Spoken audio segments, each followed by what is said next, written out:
ফুটবলের রাজা Lionel Messi কিংবা পেলে ম্যারাডোনা হলেও স্কিলের রাজা একজনই।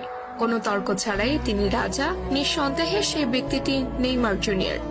বল পায়ে রাজত্ব কায়েম করা নেইমার আবারও আলোচনায় এসেছেন তার স্কিল শো করে। সান্তোসের হয়ে স্কিল শো করে আলোচনার কেন্দ্রবিন্দুতে পরিণত হয়েছেন নেইমার।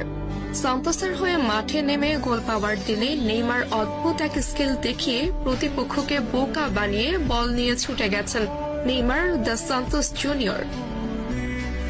এমন নেইমারকে যেন ভক্তরা খুঁজছিল। goal.com-এর প্রকাশিত এক শর্ট ভিডিওতে দেখা যায় লং বল রিসিভ করে নেইমার লাফিয়ে উঠে প্রতিপক্ষের বানানো বল নিজের বুকে নিয়ে গ্রাউন্ডে টাচ করিয়ে পায়ের কারুকাজে প্রতিপক্ষের প্লেয়ারের মাথার উপর দিয়ে বল ঘুরিয়ে নিয়ে আসেন নেইমার। তা দেখে অবাক বনে যান মাঠে উপস্থিতরত ব্যক্তিরা। একজন ফুটবলার কতটা পারদর্শী হলে অন টাইমে এমন স্কিল শো করতে পারেন সেটি যেন আলোচনার বিষয়।